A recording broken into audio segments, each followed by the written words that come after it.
हाँ जी students, class 12th physics का पहला चैप्टर हम पढ़ रहे थे और कल वीडियो किसी कारण से बीच में बंद हो गया था।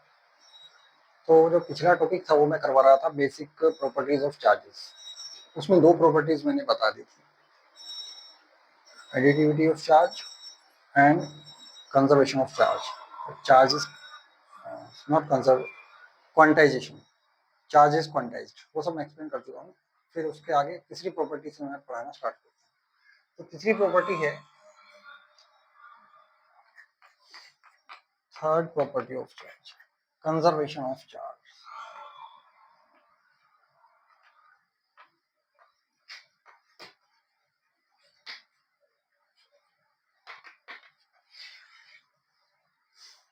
जैसे आपने मास का कंजर्वेशन लॉ पढ़ा होगा, मास can neither be created nor be destroyed। Similarly energy का neither be created nor be destroyed। इसी तरह से charge can neither be created nor be destroyed। Universe में टोटल चार्ज जीरो है, क्योंकि आप इतना फर्स्ट पार्ट में पढ़ चुके हैं कि हर ऑब्जेक्ट के पास जितने इलेक्ट्रॉन्स होते हैं उतने ही प्रोटॉन्स होते हैं, और इलेक्ट्रॉन्स के ऊपर हमने बताया नेगेटिव चार्ज होता है। सेम उतना ही चार्ज प्रोटॉन्स के ऊपर होता है, बस पॉजिटिव होता है, तो इसलिए नेट चार्ज हो गया zero. So net charge of the universe is zero. ये तो है बात कि charge of the universe remains conserve. यहाँ पे हम लिख सकते हैं total charge of universe remains conserve.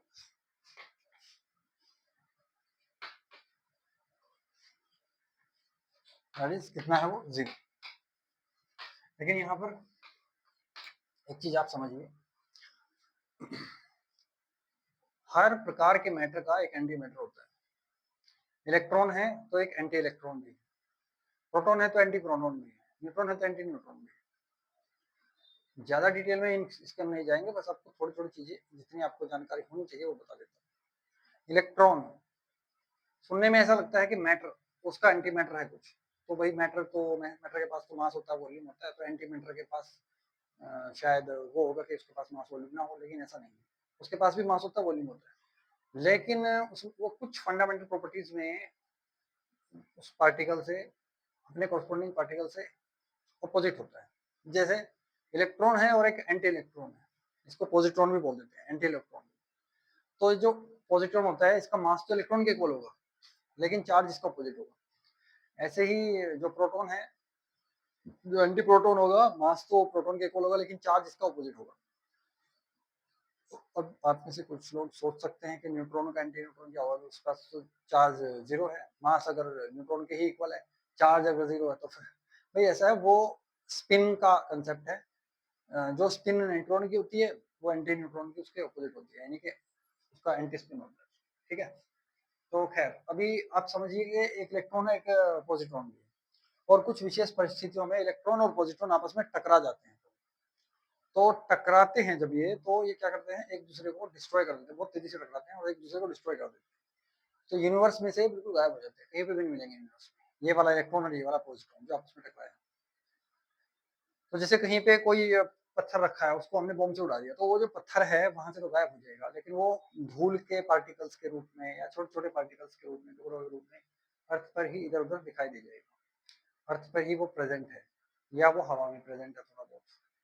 तो वो गायब नहीं हुआ है, डिस्ट्रॉय नहीं हुआ है, वो बस उसने अपना रूप बदल लिया है, छोटे छोटे बहुत सारे पार्टिकल्स में टूट गया है। और ये इलेक्ट्रॉन और पॉजिट्रॉन, इनका केस क्या है कि ये बिल्कुल डिस्ट्रॉय हो चुके हैं, और जितना इनका मास था टोटल दोनों का, वो कन्वर्ट हो चुका है एनर्जी में। इज mc स्क्वायर उस रिलेशन के हिसाब से वो एनर्जी में कन्वर्ट हो चुका है। बात समझ आइए। सो एक इलेक्ट्रॉन और एक पॉजिट्रॉन, ये जब आपस में टकराते हैं तो ये डिस्ट्रॉय हो जाते हैं और गामा रेज में कन्वर्ट हो जाते हैं, गामा रेज में कन्वर्ट हो जाते हैं। ठीक है ना।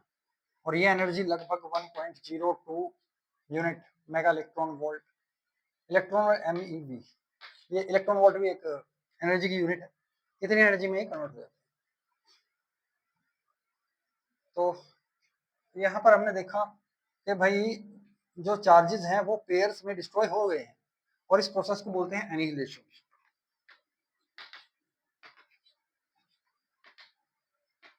मतलब यहाँ पे एक दूसरे को इन्होंने ऐसे समझ लो कि निगल लिया, खत्म कर दिया, उसी को हम इंग्लिश में बोलेंगे एनिहिलेशन।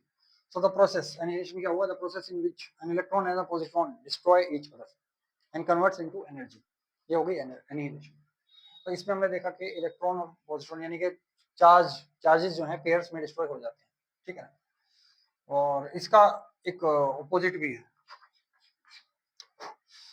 इसमें क्या होता है, एक कोई भी हैवी मेटल ले लिया, मान लीजिए प्लेटिनम ले लिया, और इस पे हमने गामा रेज की बम्बार्डिंग करी, तो उसकी एनर्जी से एनर्जी गामा रेज की एनर्जी कम से कम इतनी होनी चाहिए मिनिमम, इससे ज्यादा हो तो चलेगा पर इससे कम नहीं होनी चाहिए। तो अगर मिनिमम इतनी एनर्जी है तो यहाँ पर हम देखते हैं कि एक इलेक्ट्रॉन और एक पॉजिट्रॉन बन जाता है, ठीक है। तो ये पेयर में बनता है, इसलिए इस प्रोसेस को बोलते हैं पेयर प्रोडक्शन। यहाँ पे हमने देखा कि चार्जेस कैन बी डिस्ट्रॉयड और क्रिएटेड इन पेयर्स ओनली, ठीक है। चार्जेस कैन बी डिस्ट्रॉयड और क्रिएटेड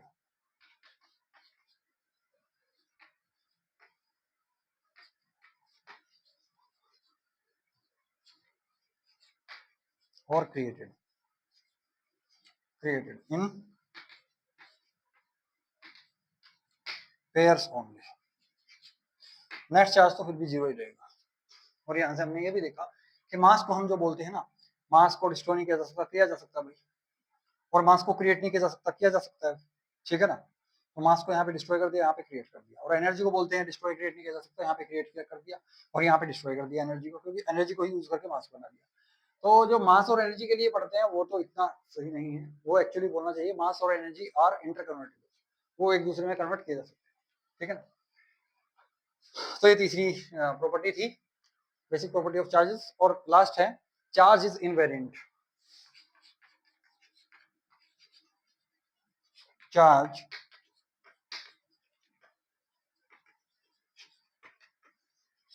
इसको समझो पहले, इसको समझने से पहले 11th क्लास का एक छोटा सा कंसेप्ट याद करो। अगर कोई आदमी बस में बैठा है और आप उसको बाहर, बस चल रही है और आप बाहर से खड़े होकर देख रहे हो, तो आपके हिसाब से वो रेस्ट में है। लेकिन उसी के जो को पैसेंजर है जो उसके आसपास बैठे हैं बस में, दूसरे जो यात्री बैठे हैं, उनके हिसाब से वो रेस्ट में नहीं है, मोशन में है ना। तो इसको बोलेंगे हम अलग अलग फ्रेम ऑफ रेफरेंस से अगर हम देखें तो चीजों का स्टेट ऑफ रेस्ट या स्टेट ऑफ मोशन अलग अलग हो सकता है। लेकिन ये जो चार्ज है ये फ्रेम ऑफ रेफरेंस पे डिपेंड नहीं करता, इसी को बोलते हैं इनवेरिएंट है, यानी कि does not depend on the state of rest और motion. So charge is independent on frame of reference.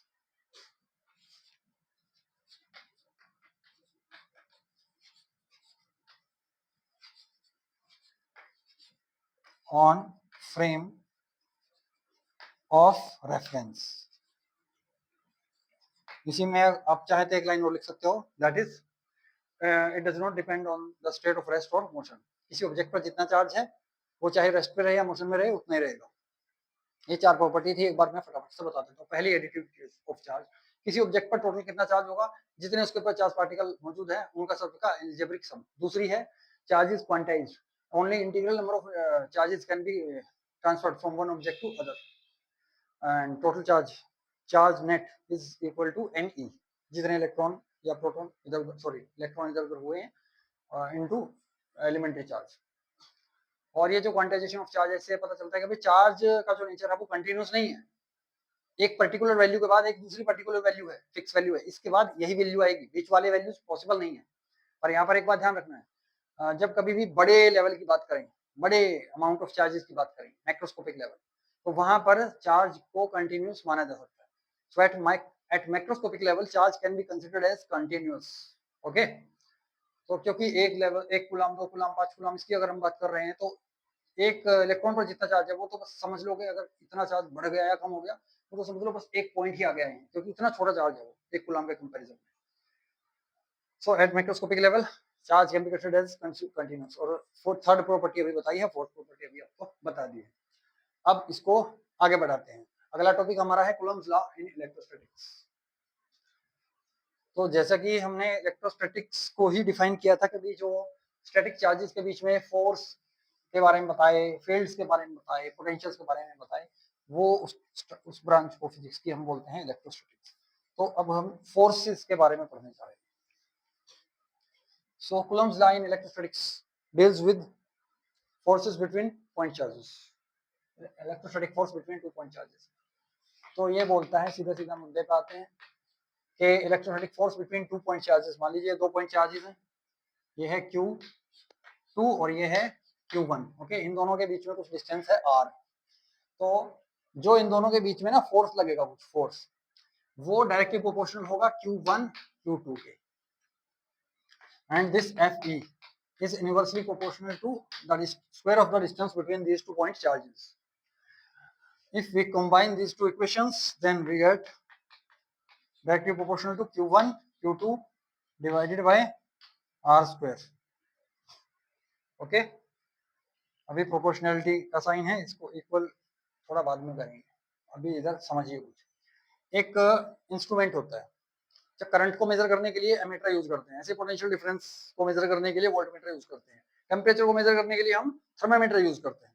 तो इसी तरह से फोर्स को मेजर करने के लिए भी एक इंस्ट्रूमेंट होता है, टॉर्शन बैलेंस। तो इन दोनों पॉइंट चार्जेस के बीच में फोर्स को मेजर कर लिया, मान लीजिए हमने मेजर कर लिया और मेजर्ड वैल्यू इधर लिख ली, इधर मैं लिख रहा हूँ FM, FM का मतलब है मेजर्ड वैल्यू, तो मेजर्ड वैल्यू हमने इधर लिख ली मान लीजिए, ठीक है। और इधर इधर हमने कैलकुलेटर हमें लगा के भाई इन दोनों चार्जेस को मल्टीप्लाई कर देंगे आपस में, और इनके बीच में जो डिस्टेंस है उसको स्क्वायर से इसको डिवाइड कर देंगे, यानी कि ये वाला काम कर देंगे, Q1 Q2 divided bye square कर देंगे। तो इसी को हमने मान लीजिए F कैलकुलेटेड बोल दिया, इसी को बोल दिया हमने मान लीजिए F कैलकुलेटेड। तो ये भी हमने लिख लिया। तो हमने देखा दोनों में ना अंतर है, दोनों सेम नहीं आ रहे हैं। तो फिर फोर्स जो मेजर्ड है FM डिवाइडेड बाय FC, ये किया तो इधर हमें एक नंबर मिला, इधर हमें एक नंबर मिल गया, ये हमने नंबर इधर लिख लिया, जो भी मान लीजिए n नंबर है, ठीक है, या k नंबर लिख लिया, k नंबर लिख लिया, ये नंबर आ गया। ऐसे ही हमने एक और पेयर लिया Q3 Q4, ये अलग अलग चार्ज है, इनकी वैल्यू इन दोनों से अलग है और डिस्टेंस भी अलग है।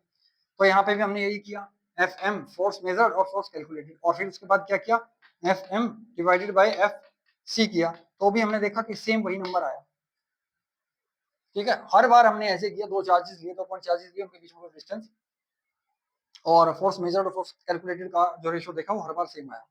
कब आया वो सेम, जब इन सबको सेम मीडियम के अंदर लिया गया, यानी कि एयर के अंदर, मान लीजिए एयर के अंदर लिया गया, मीडियम चेंज नहीं किया हमने, मीडियम वही रखा और इस तरह से अलग अलग ऑब्जर्व किया, तो हर बार किया।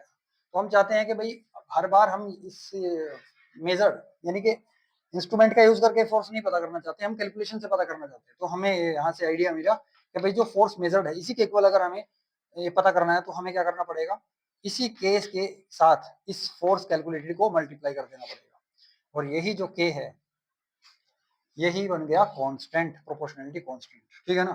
तो अब इसको F electrostatic is equal to क्या बन जाएगा, electrostatic constant into Q1 Q2 divided by R square, क्योंकि ये Q1 Q2 divided by R square क्या है, ये तो कैलकुलेटेड फोर्स है ना। तो अब एक्चुअली कैलकुलेटेड फोर्स ये बन गया। तो 2 पॉइंट चार्जेस के बीच में फोर्स कैलकुलेटेड पता करना आसान हो गया। अब ये जो k है इसकी वैल्यू, इस k की वैल्यू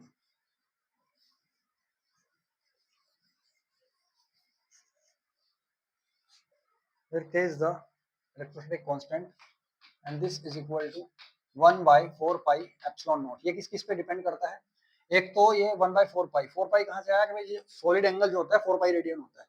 तो इस एक पॉइंट चार्ज के कारण इसका जो ये Q1 है और ये Q2 है, तो एक पॉइंट चार्ज का जो इन्फ्लुएंस है वो चारों तरफ है, स्फेरिकली है ना। तो किसी एक डायरेक्शन में कितना रह जाएगा, 1 by 4 pi रह जाएगा उसका टोटल इन्फ्लुएंस का। तो यहाँ से तो आया 4 pi, और ये एप्सिलॉन नॉट क्या है, ये एप्सिलॉन नॉट, इसको समझिए, ये जो एप्सिलॉन नॉट है इसको बहुत पढ़ेंगे हम एप्सिलॉन, और ये इसको पढ़ेंगे नॉट, ठीक है जी, एप्सिलॉन नॉट।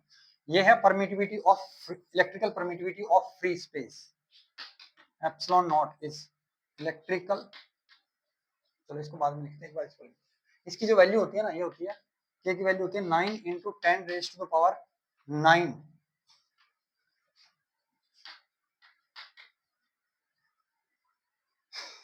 ठीक है जी, 9 into 10 to the power 9 newton square पर कूलम्ब स्क्वायर। अब यहाँ पर जो एप्सिलॉन नॉट है इसको पढ़ेंगे हम इलेक्ट्रिकल परमिटिविटी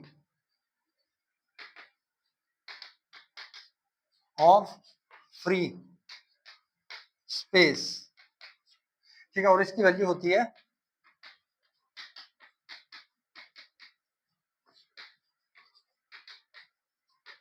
ये, इसकी वैल्यू तो यूनिट्स वगैरह ये आप देख लीजिए, ठीक है जी, ये आपको क्लियर होना चाहिए। अगर फ्री स्पेस के अंदर रखे हैं, वैक्यूम में रखे हो या फिर एयर में रखे हो, फ्री स्पेस ही मानते हैं दोनों को, तो फ्री स्पेस में रखे हैं तो एप्सिलॉन नॉट लेंगे, अगर किसी मीडियम में रखे हैं तो उस मीडियम की जो परमिटिविटी होगी एप्सिलॉन एम वो लिखेंगे, उसकी जो वैल्यू होगी उसके हिसाब से फोर्स कैलकुलेट किया जाएगा।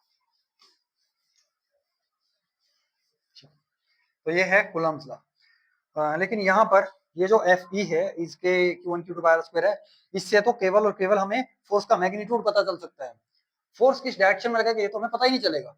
तो अगर हमें उसको डायरेक्शन का भी पता करना है तो हमें लिखना पड़ेगा कूलम्ब्स लाइन वेक्टर फॉर्म। तो वेक्टर फॉर्म में कैसे करेंगे देखिए, ये अगर Q1 है, ये अगर Q2 है, यही था ना, तो ये इसका कोई ना कोई पोजीशन वेक्टर होगा, इसका पोजीशन वेक्टर हमने मान लिया R1, ठीक है, और इसका Q2 का पोजीशन वेक्टर हमने मान लिया R2। तो अब आप इतना जानते होंगे ट्रायंगल ऑफ वेक्टर एडिशन वगैरह, नहीं तो आप रिवाइज कर लेना।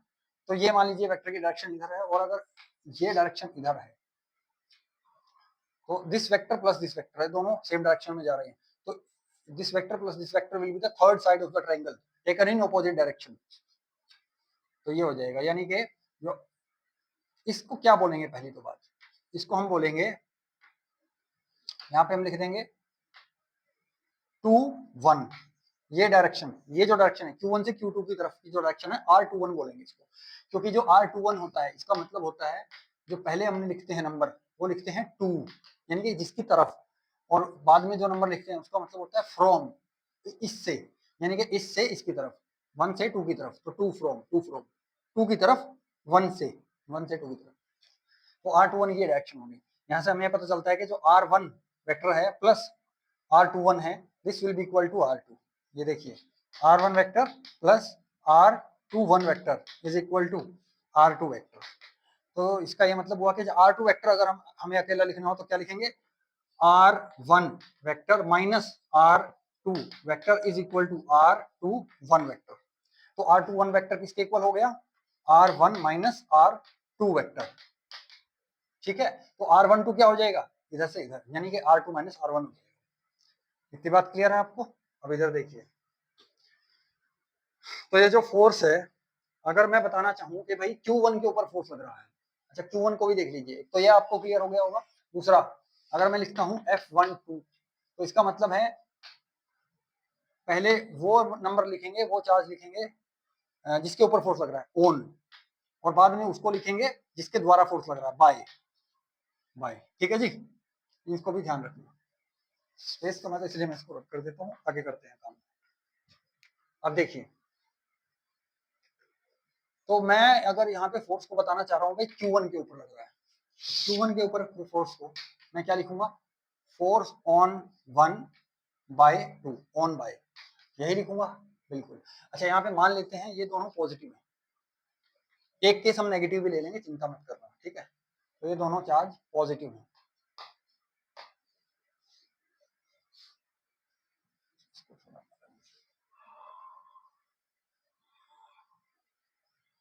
तो ये चार्ज है,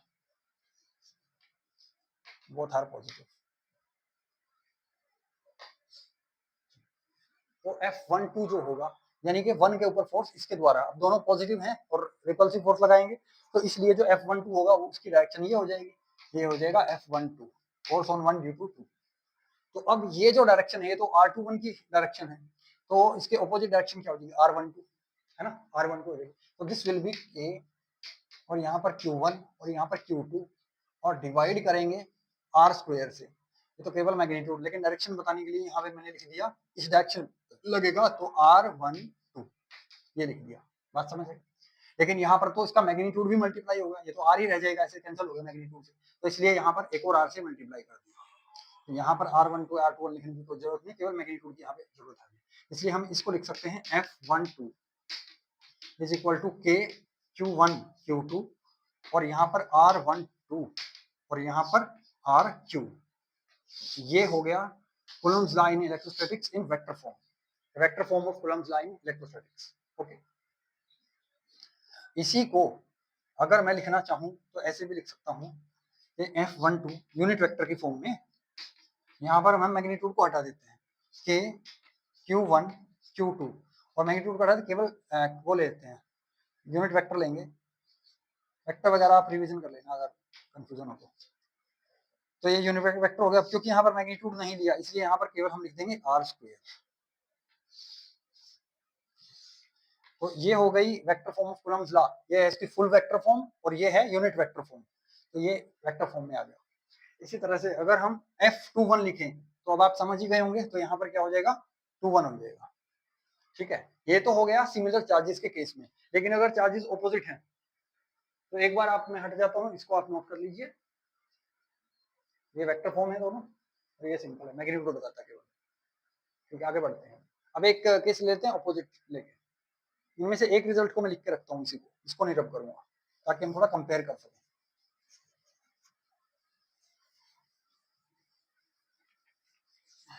अच्छा, ये लॉ है, एक चीज और मैं बता देता हूँ अभी। ये लॉ है, जैसे ग्रेविटेशनल लॉ है या जितने भी लॉ होते हैं उनका कोई मैथमेटिकल प्रूफ नहीं होता। We can not prove this mathematically. तो ये कहाँ से आया, फिर directly equal to Q1 Q2, नहीं, ये लॉ है भाई। ओके, तो इनको हमें प्रूव वगैरह करने की जरूरत नहीं है, ना ही कोई प्रूव कर सकता।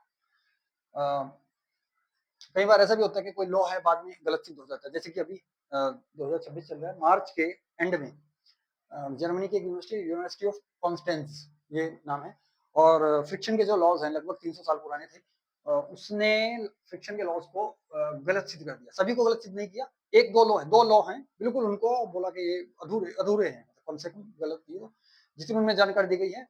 एक में तो बोला गया था भी, मतलब ये लॉ था कि कॉन्टेक्ट में होना जरूरी है फ्रिक्शन फोर्स लगने के लिए, तो इसी को रिजेक्ट कर दिया कि भाई कॉन्टेक्ट का जरूरत नहीं। तो लॉ में ये होता है। ठीक है ना, अगर मैथमेटिकल प्रूफ होता हो तो अभी भी होता, फिर वो तो गलत हो ही नहीं सकता था। सो दैट्स द डिफरेंस, मुझे थोड़ा याद आ गया तो मैं बता दिया।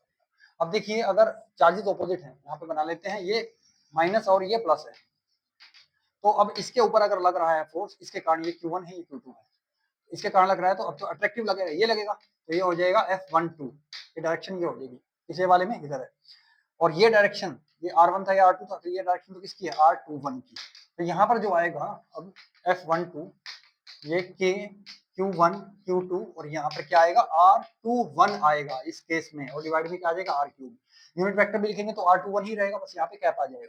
समझ रहे हैं ना, अगर अपोजिट चार्जेस है तो ये जो नंबर्स हैं पलट जाते हैं, सिमिलर के केस में सेम रहते हैं। ठीक है, so this was about Coulomb's law in electrostatics. इसके बेस पे एक दो क्वेश्चन कर लेते हैं।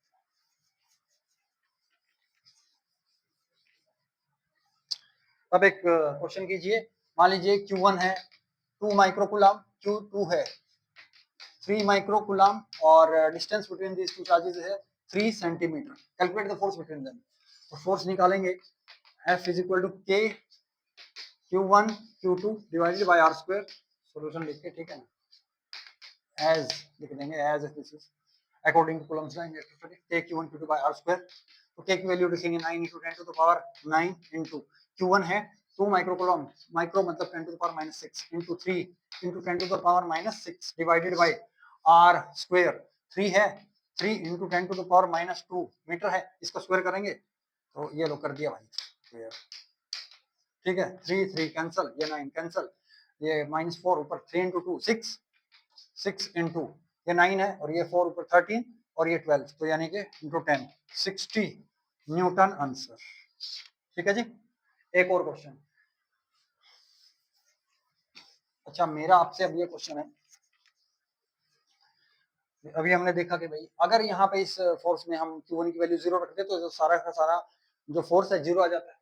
तो और चार्ज हमें देना पड़ता है, या तो रबिंग से या कैसे भी, या कैसे भी, यानी कि कोई भी नोटबुक अगर रखी है तो उसके ऊपर नेट चार्ज 0 है फिलहाल। हमने उसमें से कोई पेज निकाल लिया, उसके ऊपर भी 0, उसके छोटे छोटे पीस कर दिए पेज के, उसके उनके ऊपर भी चार्ज क्या है, 0 है, बिल्कुल 0 है। तो ये छोटे छोटे कागज के पीस हैं, और इनके पास मैं एक चार्ज पार्टिकल लेके चला गया। क्या लेके जाएगा, मतलब स्केल लेके आया, मान लीजिए स्केल को हमने ऐसे करके चार्ज कर दिया, तो इसके ऊपर तो चार्ज है, नो डाउट इसके ऊपर चार्ज है, लेकिन इनके ऊपर तो कोई चार्ज नहीं है। यानी कि हम मान सकते हैं कि Q1 तो 0 है और Q2 कुछ है, तो इनके बीच में तो इलेक्ट्रोस्टैटिक फोर्स होना ही नहीं चाहिए। लेकिन यहाँ पे हम देखते हैं ये इन पेपर पीसेस को अट्रैक्ट कर लेता है, और वही हमने देखा था ग्रीक्स ने 600 बीसी टाइम पे, मतलब बिफोर 600 बीसी, उस टाइम पे क्या किया था, ऑब्जर्व किया था कि एम्बर को जब वो रब करते हैं और पेपर पीसीस को एम्बर की हेल्प से वो खींच लेते हैं। तो पेपर पीसीस पे तो कोई चार्ज नहीं था ना, एम्बर पे तो चलो मान लिया आ गया। तो फिर ऐसा क्यों हो रहा है? What is the reason behind? इसका रीजन ये है क्योंकि ये जो पेपर पीसीस हैं ये पॉइंट चार्ज नहीं है। जो कूलम्ब्स लॉ इन इलेक्ट्रोस्टैटिक्स है, this is applicable only for point charges, ध्यान रखना। Coulomb's law in electrostatics is applicable only for point charges. तो ये पॉइंट चार्जिंग नहीं है, बहुत बड़े साइज के ऑब्जेक्ट्स हैं as compare to the distance between.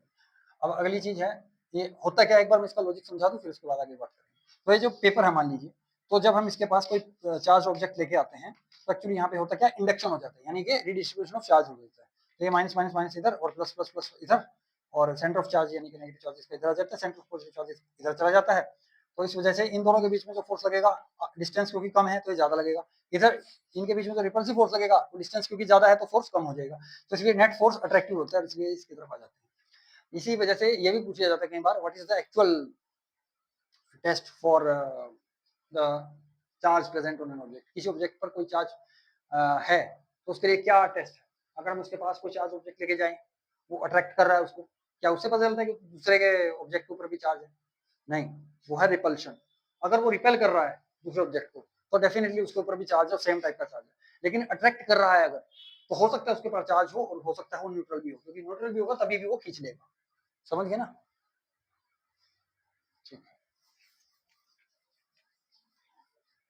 तो एक तो ये हो गया पॉइंट चार्ज। अच्छा, हमने यहाँ पे लिखा कि applicable only for point charges. अगला क्वेश्चन ये आता है कि पॉइंट चार्जेस होते क्या हैं?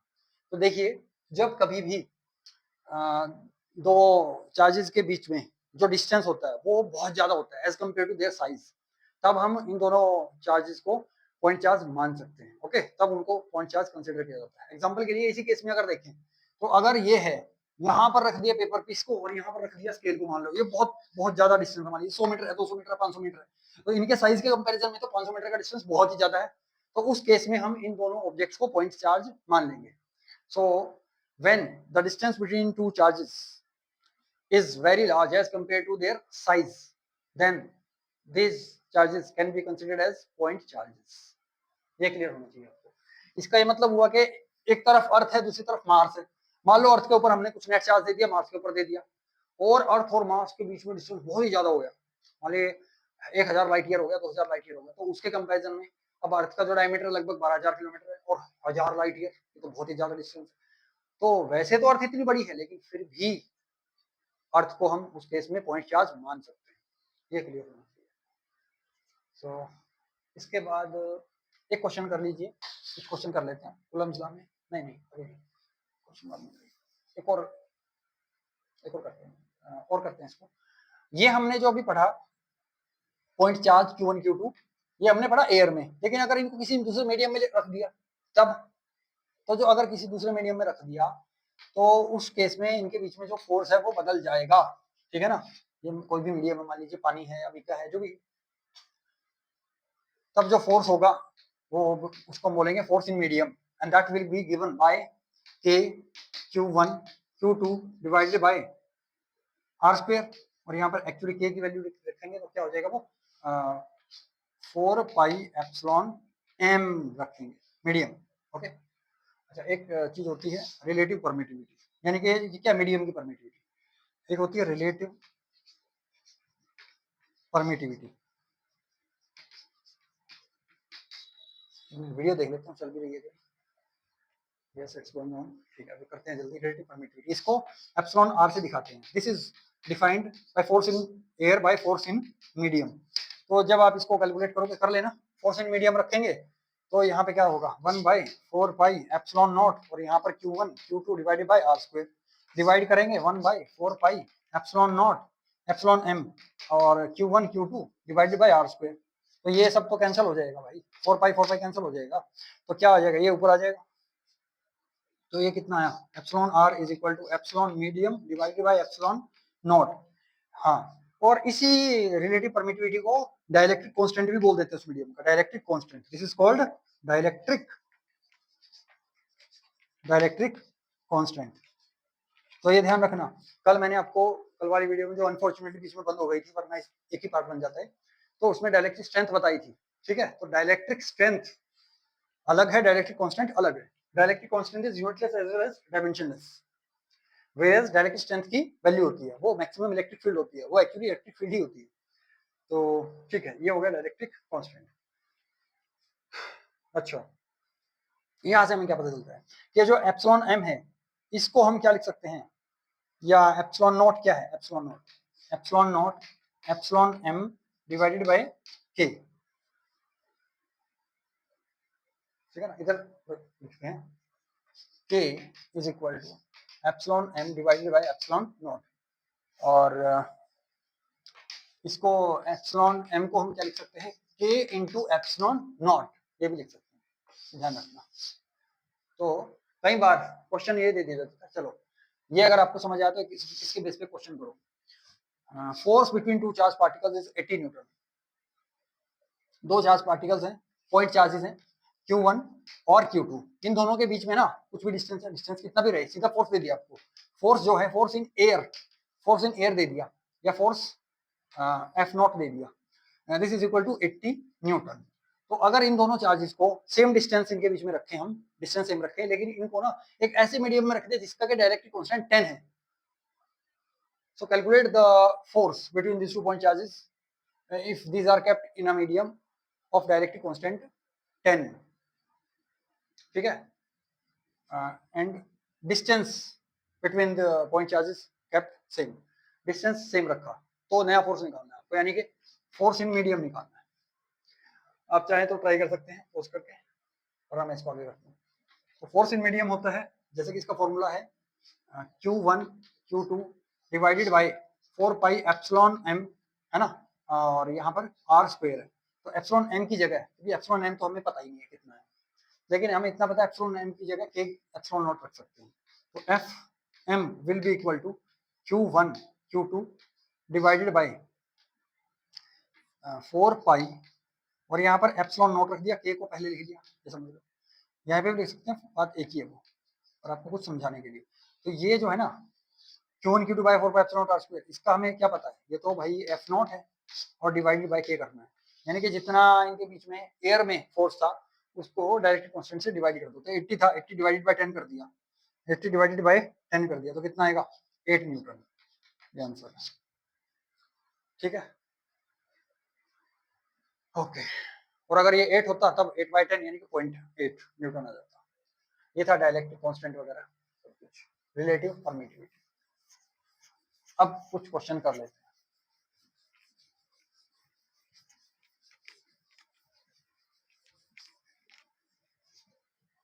एक ऑब्जेक्ट है, उसमें से हर एक सेकंड में 10 टू द पावर 9 इलेक्ट्रॉन्स बाहर निकलते हैं। एक ऑब्जेक्ट में से हर एक सेकंड में 10 टू द पावर 9 इलेक्ट्रॉन्स बाहर निकलते हैं। तो उसके ऊपर जाहिर सी बात है, इलेक्ट्रॉन बाहर निकल रहे हैं तो नेगेटिव चार्ज बाहर निकल रहा है, मतलब उसके ऊपर प्रोटॉन्स की संख्या ज्यादा रह जाएगी अल्टीमेटली, है ना। तो उसके ऊपर पॉजिटिव चार्ज आ गया, तो उसके ऊपर ना 1 कूलम पॉजिटिव चार्ज आने में कितना टाइम लगेगा, ये क्वेश्चन है। आप इसको पॉज कीजिए, ट्राई कीजिए, मैं यहाँ पे करता हूँ स्टार्ट। तो number of electrons coming out of the object पर सेकेंड है 10 to the power 9।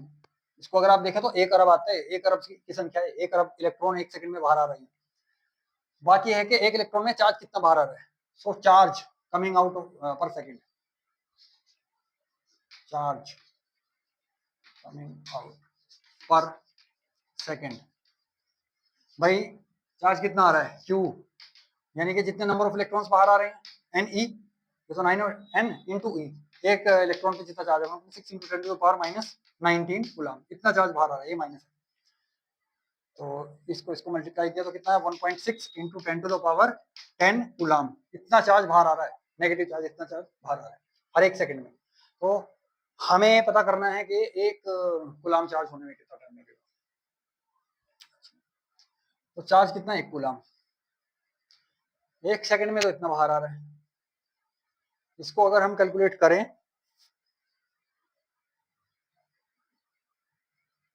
So this will become, ये आप 1 coulomb divided by 1.6 into 10 to the power 10 करेंगे तो 1 सेकंड में इतना आ रहा है, तो कितने सेकंड लगेंगे, बात ये है ना, ये इससे क्या पता चल जाएगा, इससे पता चल जाएगा कि इधर सेकंड कितने लगेंगे, ये हमें सेकंड दे देगा और ये सेकंड आएंगे लगभग, ये जब हम कैलकुलेट करते हैं तो ये लगभग 198 ईयर्स, पहले तो सेकंड में आएगा 10 to the power 9 something second, 6 point something 6.25 something into 10 to the power 9 second, इतना आ जाएगा।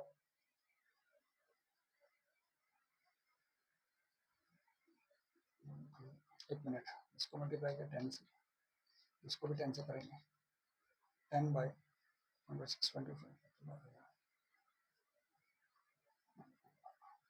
माइनस 10 है ना, माइनस है, हाँ 10 से मल्टीप्लाई 9, ठीक है, ये लगभग इतने सेकंड आएगा और इन सेकंड्स को अगर आप कन्वर्ट करेंगे ईयर्स में तो ये आएगा लगभग 198 ईयर्स,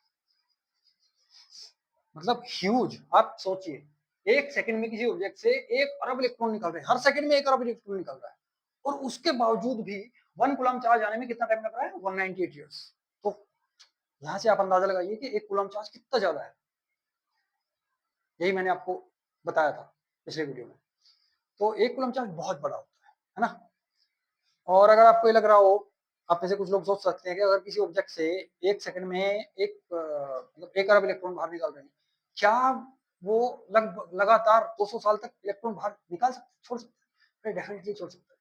यहाँ से आप थोड़ा अंदाजा लगाइए, कॉपर जो होता है ना, कॉपर, अगर हम कॉपर का छोटा सा टुकड़ा लें, कितना वॉल्यूम में बता देता हूँ मैं आपको, 1 सेंटीमीटर क्यूब, 1 सेंटीमीटर क्यूब का अगर मैं कॉपर का एक टुकड़ा लूं, उसके अंदर लगभग लगभग 2.5 into 10 to the power 24 atoms होते हैं, लगभग इतने atoms, it's a huge number, ठीक है ना। तो डेफिनेटली इलेक्ट्रॉन्स की कोई कमी नहीं है, वो लगातार 200 साल तक भी आराम से इलेक्ट्रॉन दे सकते हैं, उससे ज्यादा साल तक भी दे सकते हैं, ठीक है। एक और क्वेश्चन कीजिए, एक ऑब्जेक्ट है, उसके ऊपर x इलेक्ट्रॉन्स है, उसके पास में x इलेक्ट्रॉन्स है, नंबर ऑफ इलेक्ट्रॉन्स x, और इसके ऊपर नंबर ऑफ प्रोटॉन्स ये y है, तो इसके ऊपर ना टोटल चार्ज कितना होगा, total charge on the object, ये कितना होगा ये बताना, ये आपको आंसर देना है कमेंट बॉक्स में, ठीक है। अदरवाइज नेक्स्ट क्लास में मैं इसका आंसर दूंगा, ठीक है। आज की वीडियो में इतना ही, मिलते हैं नेक्स्ट वीडियो।